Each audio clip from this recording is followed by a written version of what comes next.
Hi there, hope that you're doing well. So welcome to the history of England, starting from the Romans in the year 43 AD with Emperor Claudius. So the Romans building a triumphal arch in Kent and a massive temple in Colchester. Claudius doing in effect what his predecessor Caesar failed to do, which was to conquer England. Scotland, however, was a different matter, being screened off by Hadrian's Wall, and Ireland was completely ignored. According to the historian Tacitus, the Romans lounged around in arcades, baths, and had dinner parties. So it was essentially a military occupation.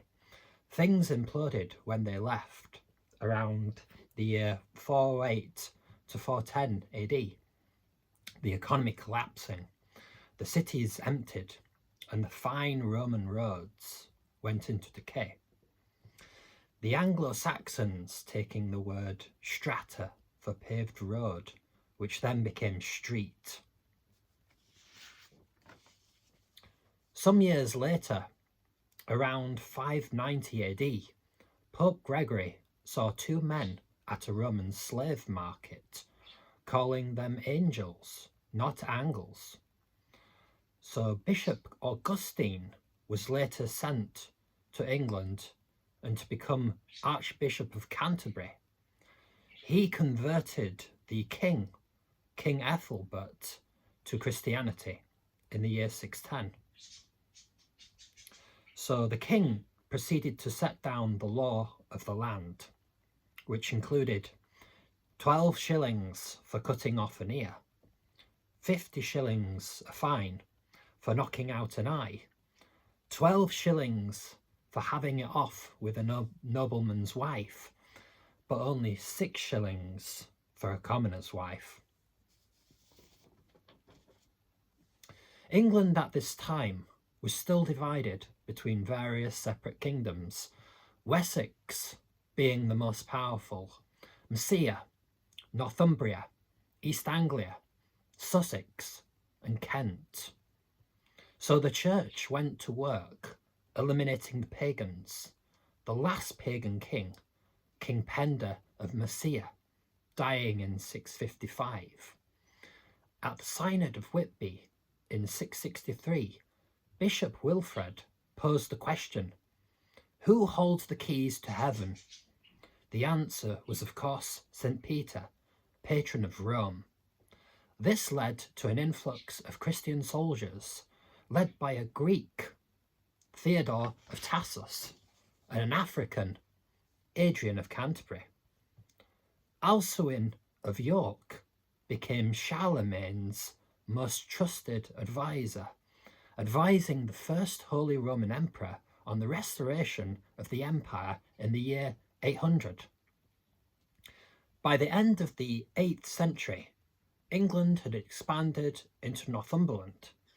Mercia, under King Offa, built a colossal dike known as Offa's Dyke in a failed attempt to repel their takeover. The north-south divide being commented on as early as 731 by the venerable historian and monk Bede, mentioning the river Humber.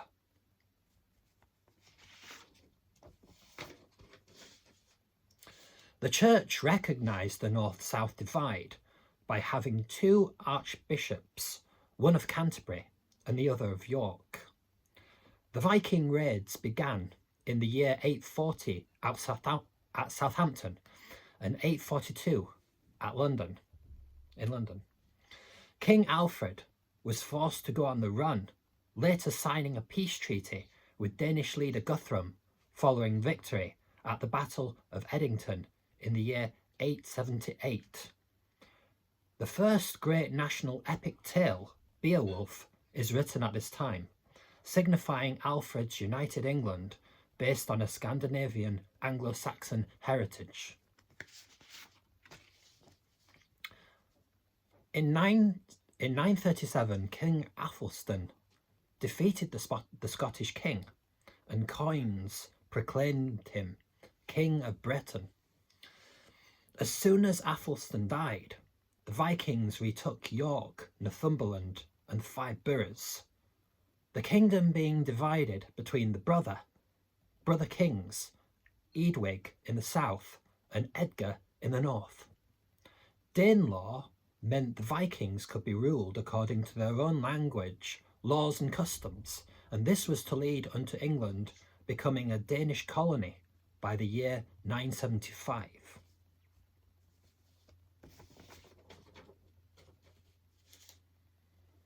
Edgar's son was shortly killed, visiting his stepmother, and was replaced by Athelred the Unready.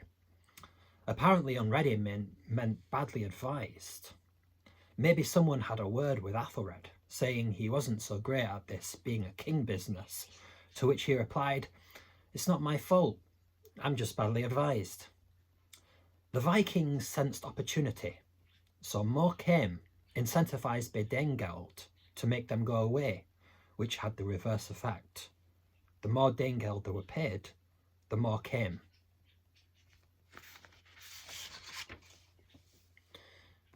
In the year 1002, Athelred decided he wasn't playing around anymore and ordered all Danish men in England to be slaughtered. Unfortunately, this included King Sweyn's daughter, Sweyn's daughter. King Sweyn himself leading an invasion in the year 1003. Athelred went into exile in Normandy, but Sweyn died shortly afterwards. Or he died not shortly afterwards, he died 11 years later in 1014. And the Danes chose his son Knut as successor, the English inviting back Athelred under the condition he behaved himself, meaning don't murder rival nobles. This he could not refrain from doing. Knut invaded and Athelred soon died. England now divided between Athelred's son, Edmund Ironside, and Knut. Edmund dying that same year, and Knut inheriting England at the centre of his Scandinavian empire. Knut married Athelred's widow, Emma of Normandy, and ruthlessly purged the English aristocracy, throwing their headless corpses over the walls of London, replacing them with Danes and Norwegians. Nice guy.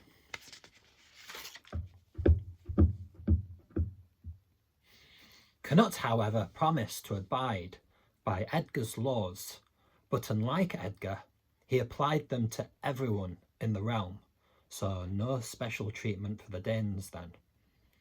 Harthacnut, meant to take over after his father's death, died in a drinking bout in the year 1042. Well, some things never change in England.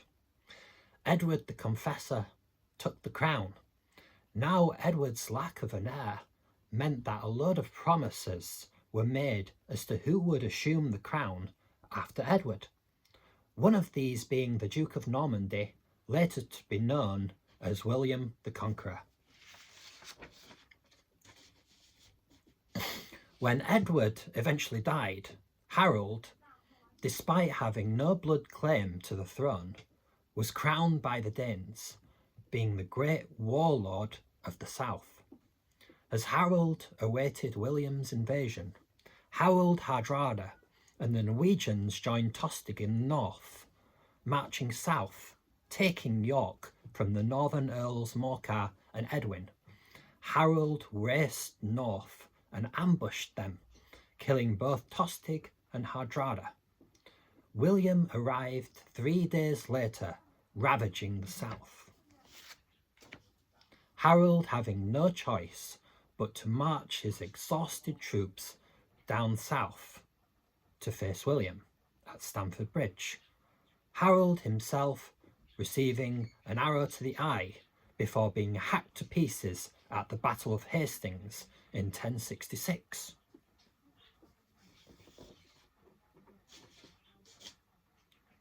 Enter William the Conqueror, in 1066. It took William and his men just 6 weeks to reach London. They faced no resistance from a divided nation. One English commander simply handed over his territory along with his daughter to a Norman knight. So far, so good for William. However, the North had different ideas. When William tried to establish his rule there, the North massacred his men, leading to the infamous harrowing of the North, with mass starvation and death. The Domesday Book, written 20 years later, writing off a third of Yorkshire as wasteland.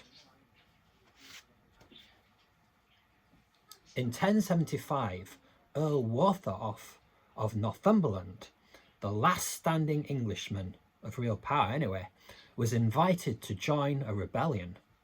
At the last minute he confessed, but was executed anyway, and the rebellion was crushed.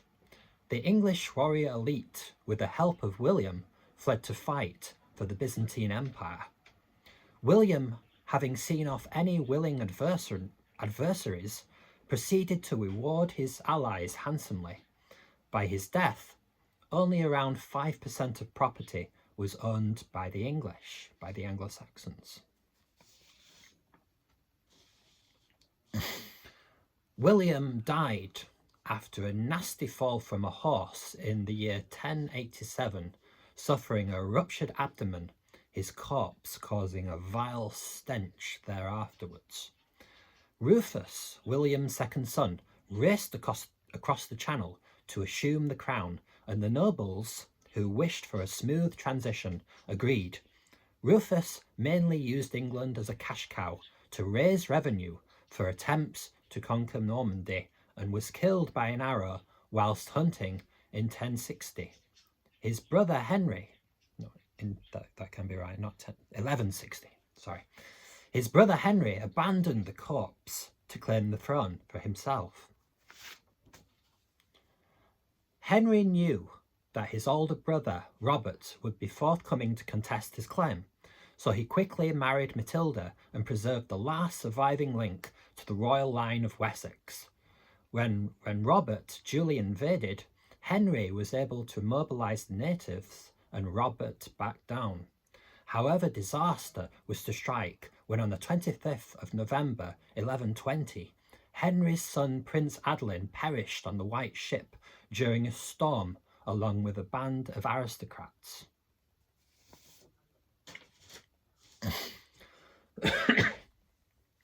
So Matilda had another son, also called Henry, but skipping a generation was sure to be challenged by William the Conqueror's grandson, Stephen of Blois.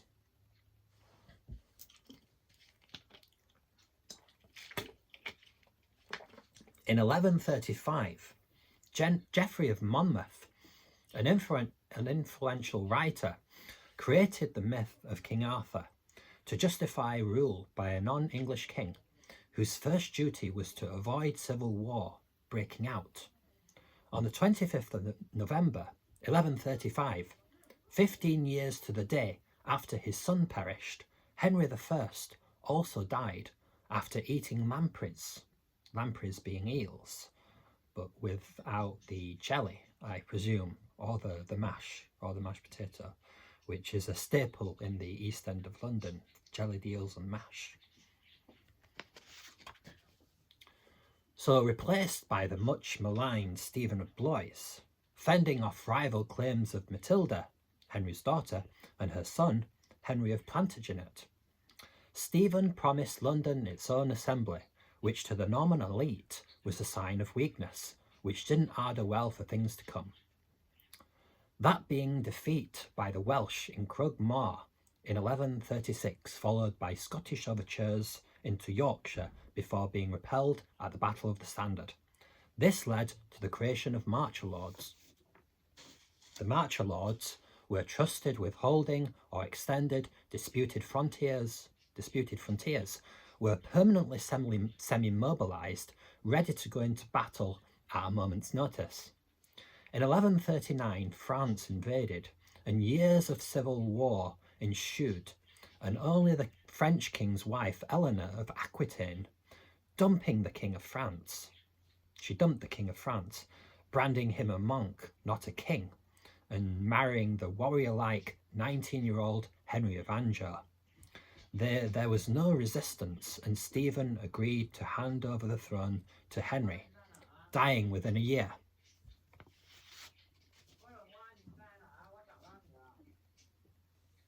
Henry II was French, not Norman, and in 1154 the English monks writing the Anglo-Saxon Chronicle abandoned their work. This was the start of the Plantagenets. During his reign, Henry II created the Royal Assizes, which were to issue the king's justice up and down the land as to be judged by a jury of 12 lawful men, proceedings conducted in French, reminding the ordinary English folk of their inferior status. Henry II's relations with the talented young cleric named Thomas Becket was to go down in English folklore. Quickly rising in favour, Henry insisted that in 1162 Becket assume the Archbishop of Canterbury. Becket, reluctantly doing so, stated it would be God he would serve before the king. The two men were increasingly at odds with each other, having previously been so close, culminating in the guards mishearing a sick Henry lamenting his low-born cleric's ingratitude before racing to Canterbury and stabbing Becket to death. The news horrified medieval Europe, and Henry was forced to do penance, walking barefoot to Becket's shrine, where he spent the night being whipped by monks. In 1169, Henry was forced to sail to Ireland to support the claim of one of his marcher lords, the Earl of Pembroke, before declaring his fourth son John as Lord of Ireland. Planning to crown John King of Ireland once he'd got the Pope on side, but neither the Irish or the Normans were keen on John himself, him being such a likeable guy, so the plan was shelved. Henry's son Richard chased his father across France until he agreed to name him as the heir, before dying at Chinon in 1189. Enter Richard the Lionheart. Richard was to spend around 7 months, only 7 months of his 10-year reign in England, and use special taxes levied to create revenue for the Crusades in the Holy Lands, Richard himself being held for ransom on his return. John was in favour of paying the Holy Roman Emperor to keep his brother in captivity, but the royal officials raised the 100,000 marks necessary. King Philip of France warned John to look to yourself, the devil is loose. Richard was to spend 5 more years on various campaigns before dying on the battlefield. His brother John surpassing the young Arthur, who was next in line to the throne. The country was on the very brink of bankruptcy, John being forced in 1204 to concede all of his French possessions for the next 10 years, plotting in vain to win the land back. The Battle of the Bovines and the French victory, which eventually led to the creation of the modern French state. The discontented barons at home forcing John to sign the Magna Carta on the fields of Runnymede in June of 1215, asserting the rights of the nobles against the king, such as the independence of the church, taxes being agreed by Parliament, and the right to a fair trial by a jury of your peers. John almost immediately went to the Pope, who denounced the charter as unfair and unjust. John then invited mercenaries from northern France, the barons striking back by inviting the King of France to invade, John going on the run before dying of dysentery. Matthew Paris, a contemporary monk and historian, wrote about John, foul as it is, hell itself is made fouler by John's presence. I guess he didn't like him too much then.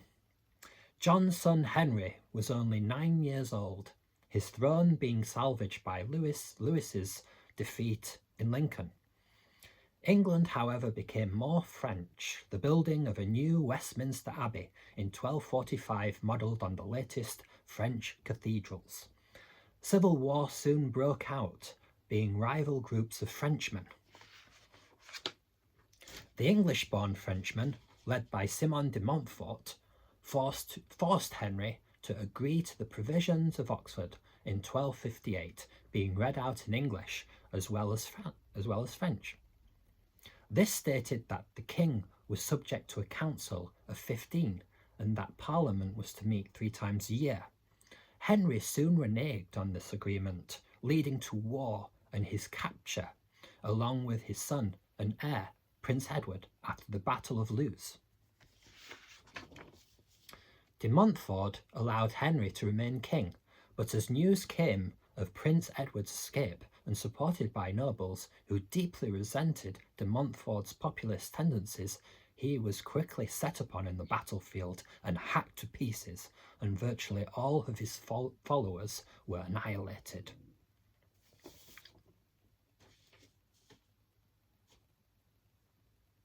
Enter Edward I, the Hammer of the Scots. Edward was initially thwarted by his attempts to rule absolutely at home, so he turned to military adventures, starting very close to home in Wales, kick-starting a ruthless campaign in 1282 to 83, building at huge cost a number of castles to assert his dominance. Scotland, of course, was next in line to be hammered by this warrior king, starting in 1294. The cost of these campaigns gave birth to the Model Parliament in 1295, laying the foundations of the modern parliamentary system we see today.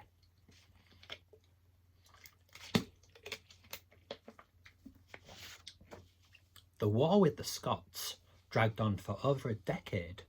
William Wallace famously depicted in Braveheart defeating the English outside Stirling, turning a tax collector's skin into his belt, before going on the run, eventually being caught, then being taken and hung, drawn and quartered. On Edward's final campaign against the Scots while travelling up to Scotland, the 68-year-old fell ill and died in Carlisle, succeeded by his son, Edward II, who by all reports was not like his father at all. His new wife, the 12-year-old Isabella, the daughter of the King of France, and her family, were so appalled at Edward's antics with his close friend Piers Gaveston during the wedding banquet that they walked out. Edward proceeded to heap titles and money on Gaveston until the barons could take no more and had him executed. A humiliating defeat by the Scots at Bannockburn followed in 1314, followed by another reverse to the French, with Edward having to do personal homage to the King of France to hold on to the remaining territory. Meanwhile, Queen Isabella was plotting her revenge with Roger Mortimer, among other things. This led to the inevitable invasion, with Edward being captured and murdered in the year 1327.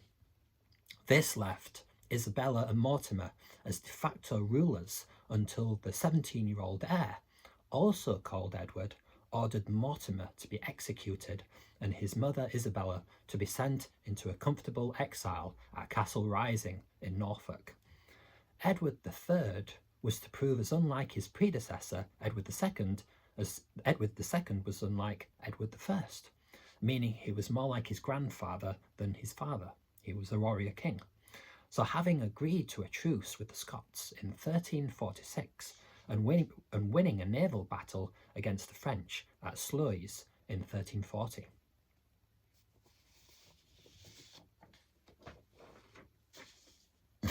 Edward was ready to challenge for the French throne.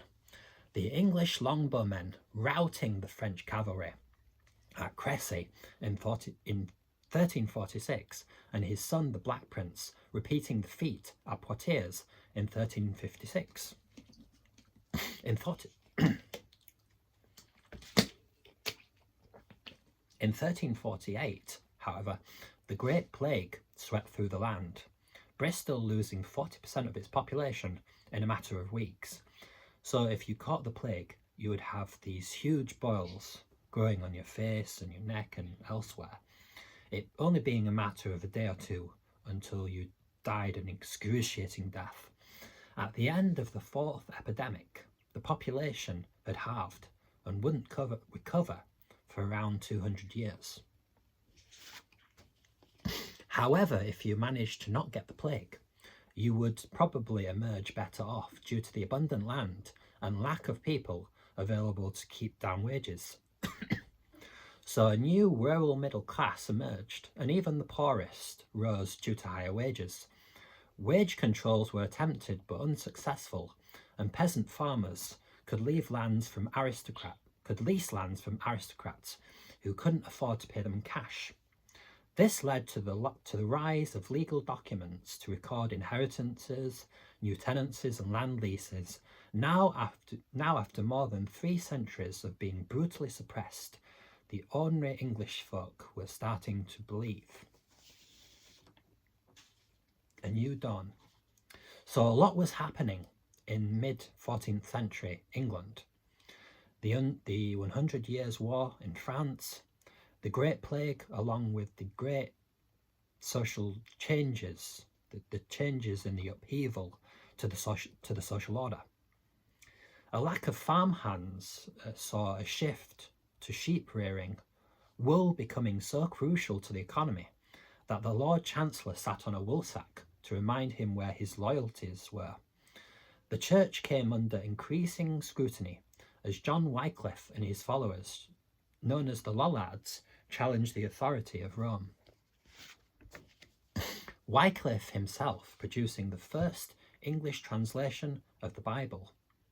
In 1362, an act was passed ordering English, not French, to be the language of law. That following year, Parliament was opened in English, although the act of legislation itself was written in French. By 1375, Edward's son, the Black Prince, had lost half his army to disease and famine in a futile effort to conquer the whole of France, returning home to strong opposition to a profitless war that had gone on for almost 50 years. The so-called Good Parliament of 1376 chose its first speaker, Sir Peter de la Mare, outlining its opposition to continued hostilities in France. Interrupted by news of the death of the Black Prince, his father incapacitated by a stroke, the succession of 9-year-old Richard was imminent. His regent was known as John of Gaunt. The nobility attempted to reverse the gains made by the peasantry by enforcing unpaid labour on their estates to avoid paying higher wages. The final straw came with the poll tax in 1381, with the richest part of England, the southeast, rebelling. The preacher John Ball, having been released by the rebels, asked, when Adam delved and Eve span, who was then the gentleman? Order in London was collapsing, the Archbishop of Canterbury was murdered, and John of Gaunt's palace was gutted by fire. Richard, then aged just 14, went out to meet the rebels against the advice of his council. Wat Tyler, leader of the rebels, took Richard by the arm, calling him brother. The mayor of London didn't like this, and in the following dispute struck Tyler dead. In this moment of danger, Richard strode forward, addressing the rebels, calling them gentlemen. Those same gentlemen were to be later hunted down like wild dogs. Richard recorded as saying, rustics you were, and rustics you are still. You will remain in bondage, not as before, but incomparably harsher. So he didn't care then. So, and then he said, "For as long as we live, we will strive to suppress you." As the south proved increasingly unreliable, Richard looked to the north, recruiting an army in Nottingham in the year 1398. Richard then made a fatal error by exiling his cousin, Henry of Bolingbroke, to France, seizing his lands and properties. The south turned on Richard, supporting Bolingbroke as he snuck back during Richard's trip to Ireland to quell a revolt. It was round about this time that a young courtier and diplomat, Geoffrey Chaucer, was composing his iconic Canterbury Tales, giving a colourful account of medieval life told in stories and poems by pilgrims on their way to Becket's shrine. Chaucer depicted England as an open and prosperous society, with good humour and questioning of authority. With 100 Years' War with France on the back burner, taxes were reduced and municipal and religious guilds spent copiously on chapels, colleges and ceremonies. In 1399, the exiled Bolingbroke landed in Yorkshire, joined forces with the Earls of Northumberland, the Percys. The king was captured and taken prisoner to London, where he was forced on pain of his life to abdicate, and Bolingbroke was crowned Henry IV. By the next year, Richard had perished in jail, reportedly of starvation.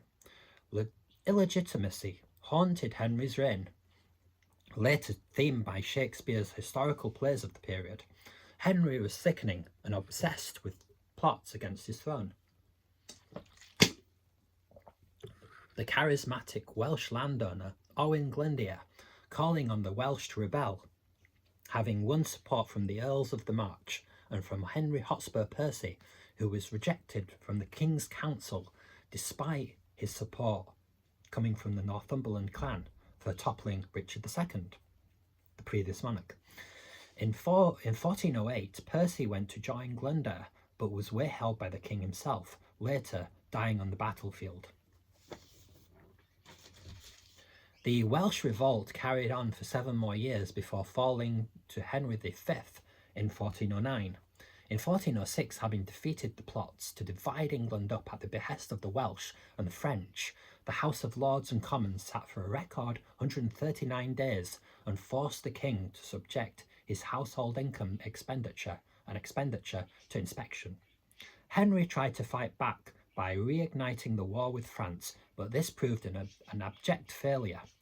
His mind began to fail, maybe due to leprosy, and he died in Westminster Abbey in 1413.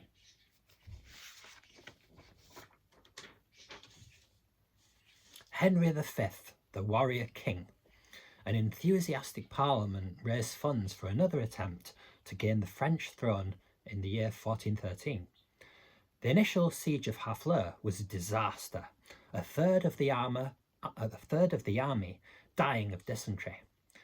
The march on Paris was then abandoned, and in desperation Henry and his men headed to Calais, blocked on the way by a much larger French army. This led on the 25th of October 1415 to the legend of Agincourt. The French nobility, not helped by the layout of the land, were absolutely slaughtered by the English and Welsh longbowmen. So Henry returned home to a hero's welcome, and 5 years later he entered Paris to be crowned King of France. Conquering France on the field of battle was one thing, but holding on to it was quite another, and this tremendously difficult task was made quite near impossible by the king himself dying on the battlefield just 2 years later, aged 35. The French and English crown being inherited by a 10-month-old infant and his regents, the Duke of Bedford and Gloucester, alongside Edmund, the Duke of Somerset. Hostilities resumed in France and went on for another 6 years of stalemate, when enter another legend of the age, the 17-year-old peasant girl Joan of Arc. After inspiring French troops to invade enemy territory in Reims, the Dauphin claiming the French throne as Charles VII. The Burgundians, still loyal at this point to Henry, captured Joan of Arc, ransoming her to the English, who burned her at the stake for heresy in 1431. The 9-year-old Henry was crowned King of France in Notre Dame Cathedral, but then as the French swept across the land, the Burgundians switched their allegiance to Charles, forcing the Duke of Suffolk to sue for peace, marrying the 15-year-old niece of the French king, Margaret of Anjou, to Henry in 1445. By 1453, defeat at the Battle of Castillon signalled the end of the 100 Years' War. On hearing the news, Henry had a complete mental breakdown, but quickly recovered after Queen Margaret gives birth to a son.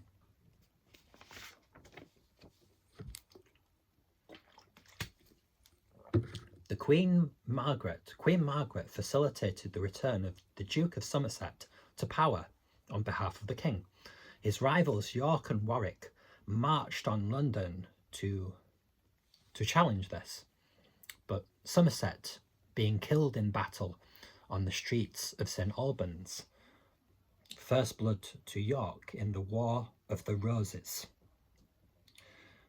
The Duke of York assumed power on behalf of the king, and the Queen escaped to the north, summoning Lancastrian forces at the Battle of Wakefield.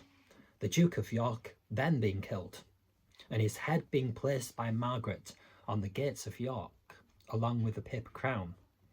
The sons of Somerset and York now set out to avenge their fathers, culminating in the son of the Duke of York, now the Duke of York himself, entering London in 1461, declaring himself Edward IV, before quickly marching north to confront the Lancastrians at the Battle of Towton between York and Leeds. A tremendous slaughter ensued, with 28,000 men dying, Margaret and Henry fleeing to Scotland and later to France. Meanwhile, Edward blundered by marrying Emma Woodville instead of opting for a marriage of diplomacy being set up by his advisor, the Earl of Warwick. Warwick, feeling humiliated and betrayed, went to join forces with Margaret in France. This proved a blow to the House of York and tipped the balance of power back to the Lancastrians. When Warwick and Margaret returned to England, Edward fled into exile, Henry being briefly reinstated as king before Edward returned in April 1471 to face off his old friend and mentor Warwick. The battle itself being enveloped in thick fog, Warwick losing his bodyguards before being set upon and having his throat slashed before Edward could intervene. Edward merely being able to step in to avoid the body being completely dismembered. The Lancastrians, along with the indomitable Margaret, not admitting defeat, Edward having to march to the West Country, the Battle of Tewkesbury, Margaret's son and heir to the throne being slain on the battlefield. The slaughter and blood ran freely, even reaching the nave of Tewkesbury's Abbey, the day being made immortal by Shakespeare's opening line of the play Richard III, "Now the winter of our discontent made glorious summer by the son of York."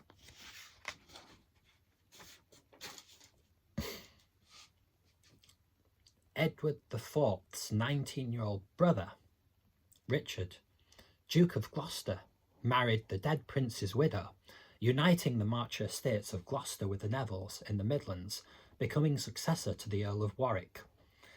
So in 1471, Edward returned to take back the throne for the House of York, with Margaret as his prisoner, Henry being murdered in the Tower.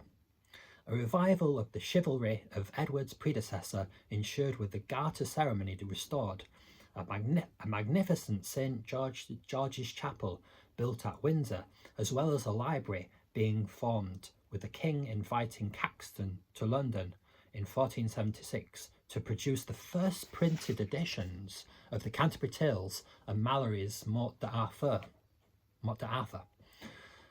The War of the Roses didn't hinder prosperity, with merchants supplying armies and trade relatively unhindered. In 1483, however, Edward died of a stroke, leaving England left again with a child monarch overseen by his regent, Richard, the Duke of Gloucester. So Richard of Gloucester ranks, along with King John and Edward II, in England's most reviled kings. Depicted by Shakespeare as deformed and unfinished, Richard also had a reputation for extreme ruthlessness, locking the young princes in the Tower of London to be never seen again. It wasn't long before even his supporters turned against him, starting with the Duke of Buckingham, who rebelled, only to be chased to the West Country and killed. The king was facing opposition on all sides, made worse by his son and potential heir dying in 1484. This meant that Henry Tudor, the 28-year-old Lancastrian, was next in line to the throne, and Henry himself moved quickly to marry Elizabeth of York in order to unite the warring houses of York and Lancaster and secure his claim to the throne. Later that year, Henry marched across Wales, unimpeded by the king's supposed ally, Rhys ap Thomas. Richard's other allies were to prove unreliable, so at the Battle of Bosworth in Leicestershire, on the 22nd of August, 1485, Richard ordered Lord Stanley's son, Lord Strange, to be killed. The aide refused to carry out the order, resulting in Richard hurling accusations of treason at his allies before making an attempt to kill Henry on the battlefield, getting so far as killing his standard bearer before falling under a flourish of spears. Richard's corpse was then stripped naked and then paraded through the streets of Leicester. The War of the Roses had finally come to an end, along with the Plantagenets. Enter Henry VII of the Tudor dynasty, the two roses, red and white, signalling the unity of the two previously warring houses. Henry proved to be a diligent ruler, signing thousands of edicts stored in the National Archives. He was also known for maximising the revenues of his crown, helped by his Archbishop John Morton, whose maxim, Morton's Fork, stated that if a noble didn't spend a lot of his money, he could afford more taxes, and if a noble had a reputation for his extravagant spending, he could afford more taxes. Henry, anxious to prove his legitimacy, named his son and heir to the throne, not the French throne, the English throne, Arthur, proudly displaying his Welsh roots. Barely a year after becoming king, Henry was challenged by Lambert Simnel, claiming to be one of the princes who vanished from the Tower. After being declared king in Dublin by the ruler of Ireland, the Earl of Kildare, Simnel landed in the north in 1487. A rebel Percy army reaching Nottingham before being defeated by Henry's forces just outside Newark. Simnel himself being absolved of blame and later becoming a royal cook.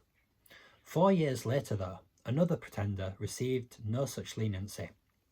The young Fleming, Perkin Warbeck, having married a Scottish princess and leading intimate invasions before eventually being captured and executed in 1499.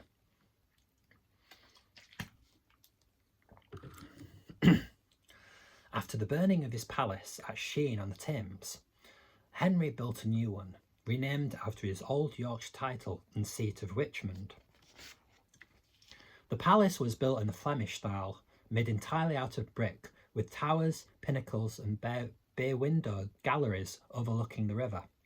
The spectacular Wool Church was constructed in the 1490s with fine fittings, glass and sculpture for ornament. The chapel of Westminster Abbey was fitted out with the Renaissance splendour by an Italian Pietro Torrigiani in preparation for the king's tomb.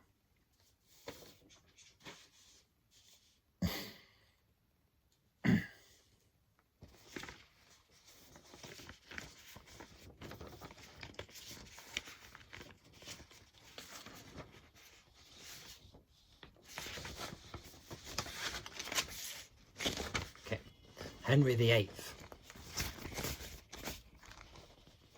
Henry VIII, famous in modern times for killing his wives, assumed the throne at the age of 17.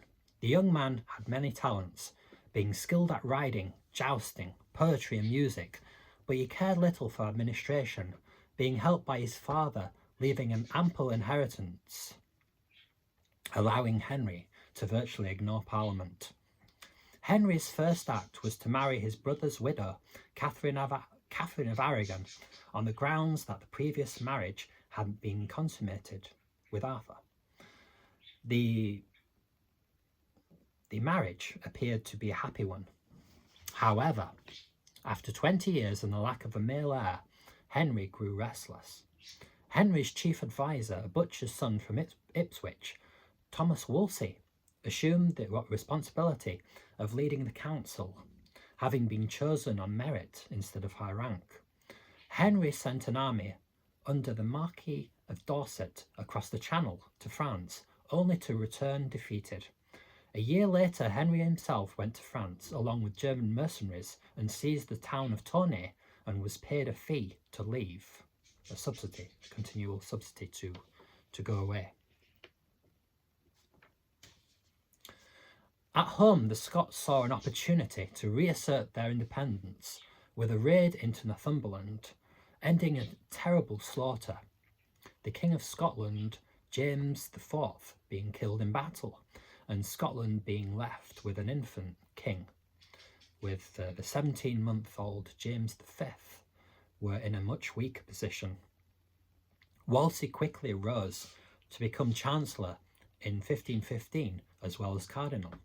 He attempted to ban further enclosure of common land for sheep, as well as regulating the markets and the professions. Wolsey used his Star Chamber to deliver quick judgments in place of the King's Council. Henry at this time was dabbling with theology, writing a denunciation of Luther and his critique of Catholicism in 1517. The Pope rewarded Henry by branding him a defender of the faith. Looking at the two great powers in Europe, France and the Holy Roman Empire, ruling from Vienna, Henry sought to create his own legacy, increasing the navy from 5 ships to 30 ships, creating the biggest ship in Europe, naming it Henry Grace à Dieu. Henry's star was rising, and being the first monarch to be addressed as Your Majesty rather than Your Grace.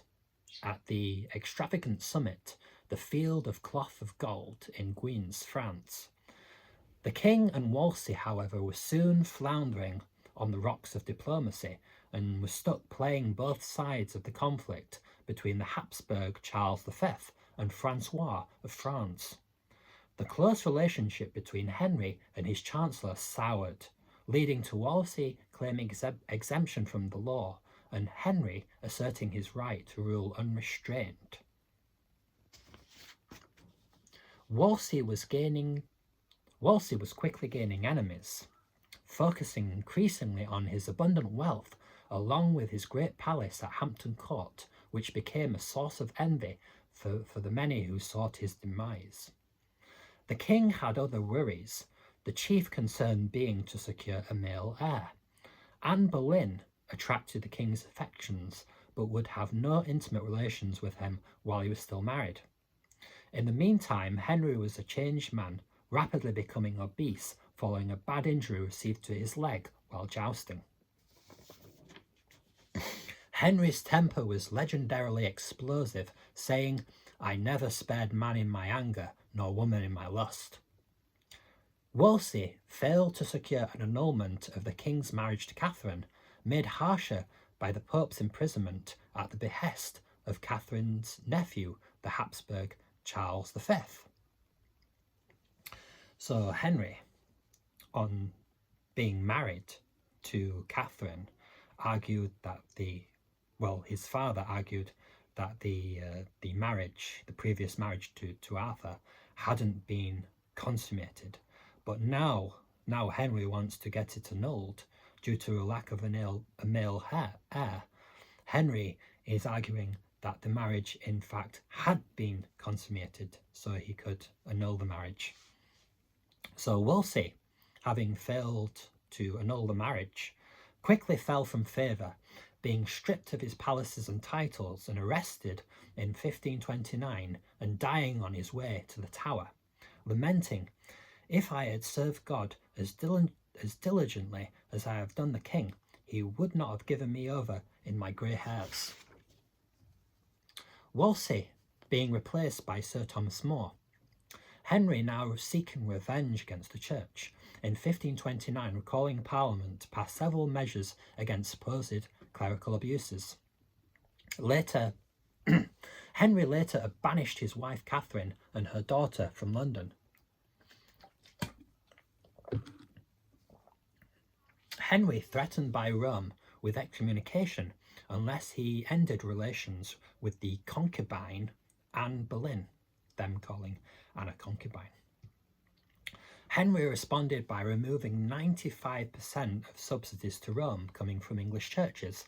The House of Commons easily assented to Henry's measures, but the House of Lords and the bishops resisted furiously, with Thomas More resigning in 1532 to be replaced by a talented young lawyer, Thomas Cromwell. After Henry's state visit to France, Anne returned to England pregnant.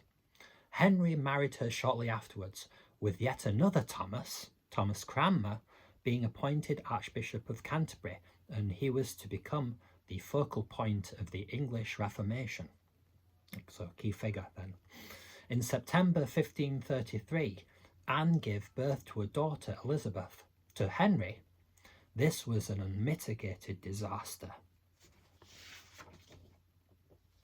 So, having defied the church, only to be denied a male heir, Anne soon fell out of favour with the king, who later heard tales of her mocking his sexual prowess as well as her infidelity. His attentions soon turned to 25-year-old Jane Seymour. In 1539, Henry created the Church of England via the formal Act of Supremacy. Anyone who criticised Henry and his leadership at the church was to be charged with treason and sentenced to death. Thomas More, having refused to support the king's annulment of his previous marriage, was beheaded in 1535. So England's colonial ventures were to begin in earnest. Got the right page there.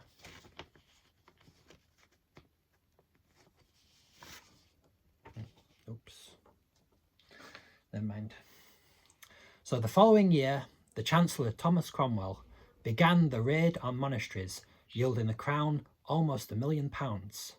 Monasteries being stripped and demolished with gunpowder, some turned into quarries, the stones used to build houses and build churches. Land was sold to anyone who could afford it, leading to the rise of a new merchant class. Then came the reaction. The so-called Pilgrimage of Grace erupted in the north, as well as in Lincolnshire and Cornwall.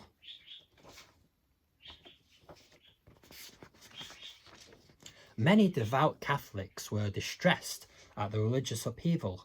A popular rising of 30,000 men moving south from Yorkshire was savagely put down, Henry demanding 250 executions.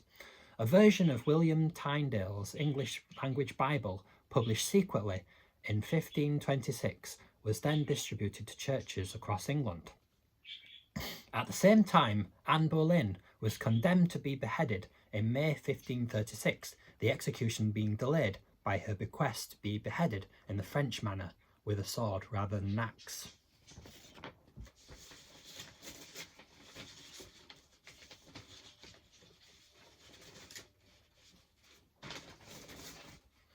Henry then married Jane Seymour, who gave birth to a son, Edward, before dying weeks later. A distraught Henry asking for her to be buried with him. Cromwell was busy with a wave of destruction against sacraments, signs, ceremonies, and bodily